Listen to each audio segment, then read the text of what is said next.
Hello and welcome to a new episode of the CTO Show with Mehmet. In today's episode, I want to discuss with you a couple of articles. I hope you find them useful.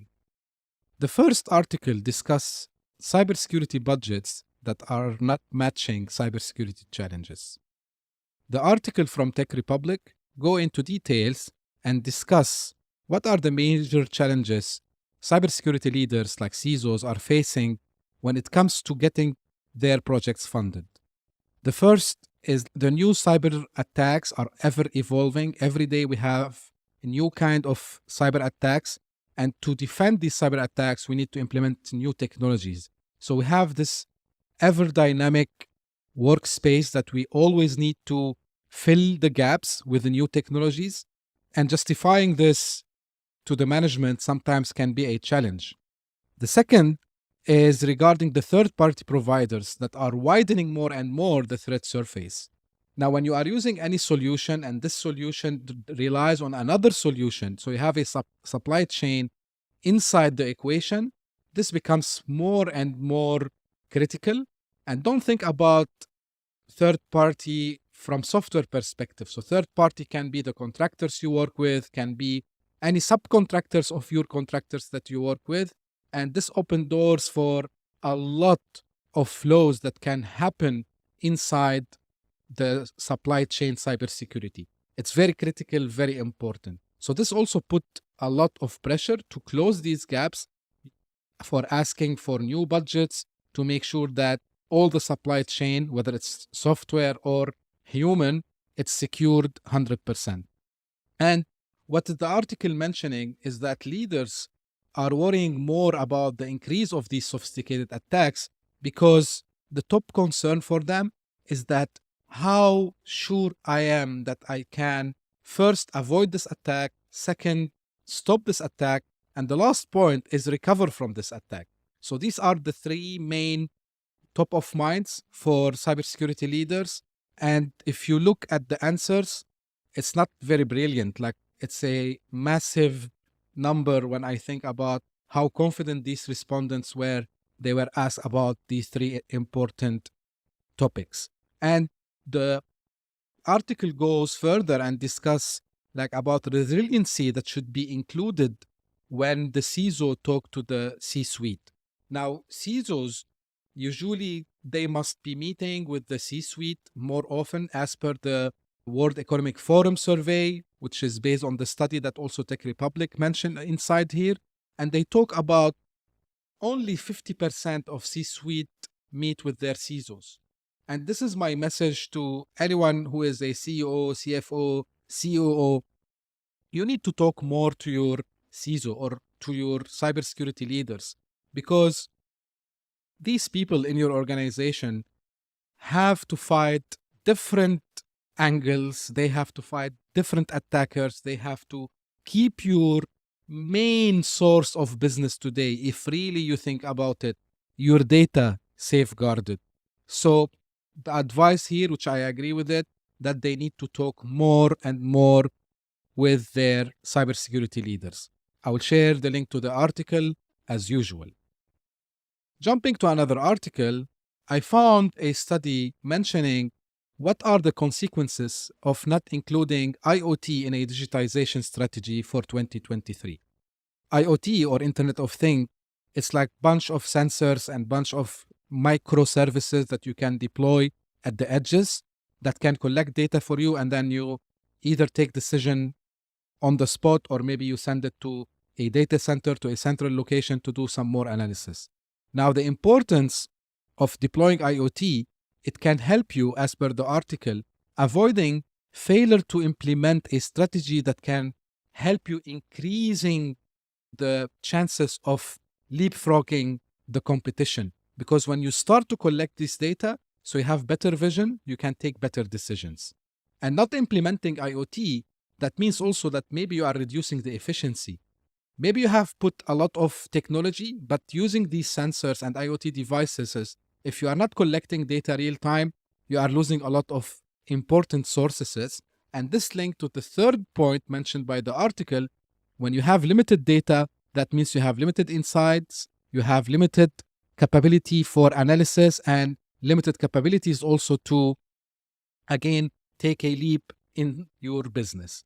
And the last thing they mention here is that the lack of IoT means greater security risks because you are not aware where your assets are, you cannot monitor where everything is deployed, and can be also a main issue when it comes to customer satisfaction. So if your competitors are using IoT to provide kind of personalized services tailored for them, you should also think about it. Now, if you ask me where IoT can be deployed, so of course, like top of mind comes like manufacturing, retail, but in my opinion, it's worth to have a deep analysis where we can in our whole process. And when you think about sensors, don't think only about traditional temperature measuring and face recognition and this kind of stuff. Think really where you can deploy a technology that can give you insights real time, live, that you can do some decision making out of it. And as I said, it doesn't have to be only in manufacturing or retail. I believe that IoT can be deployed in a lot more of verticals. I would leave it to people more expert in this that can also maybe add their thoughts over here. Jumping to ChatGPT. So almost every day I have something about ChatGPT, but today I found an interesting article that discusses how ChatGPT can help you innovating. Honestly, I started to use ChatGPT in a different way as well.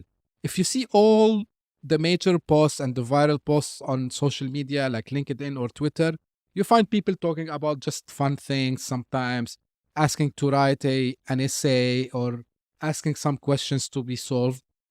But one guy, he tried to really give a business problem and ask ChatGPT for answers.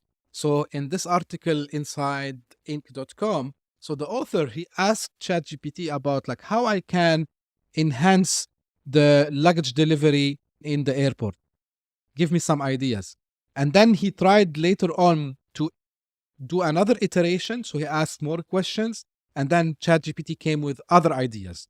Of course, ChatGPT will not solve all the problems in the world, but it can really give you the hints that allow you to take some important decisions, or maybe sometimes it can inspire you to find the solution. So it's really cool technology, and don't think about it only in the AI generative way. It means like only it can write articles, it can write essays. No, you can ask it anything, and then you can even brainstorm with it, and it could give you really, really cool ideas. The last news I would share with you today, and this is something second time I'm doing it because I'm passionate. I like to talk about startups. So there is a Dubai-based company called Wafik, which they specialize in accounting and financial compliance. So they have raised $3 million. So the $3 million fund that they have secured, so it will allow them to expand their operations and it allow them to grow their business. Really cool stuff. I remember maybe 10 years back, we rarely used to hear about these news in our region. It was always Silicon Valley in Europe and sometimes in Singapore or Hong Kong or these hubs. But nowadays, the Middle East is very hot for startups. Every day, almost we hear similar news. So I wish I can see more of this news in the future, because really I believe that this region has a huge potential, whether it's UAE, Saudi Arabia, and the rest of GCC countries. Very encouraging environment for startups. And I am sure that we will see more of these in the future also as well. That's it all for today. Thank you very much. I hope you find today's content useful for you. As usual, I'm looking forward to hear your feedback. If you think I should discuss any topic, you want me to discuss any issue, you want me to have some analytical insights about any topic you want, I would be more than happy to do that. I have an announcement. Very soon, I will start to have hosts in my podcast, so stay tuned. It's a surprise for now. What are the topics and what kind of host I would have with me? But stay tuned. It's something also I am passionate about it, and something that really I think it will have a huge impact, and it will also give you some inspirations. Thank you very much for listening to me today, and we will catch up in the next episode. Thank you.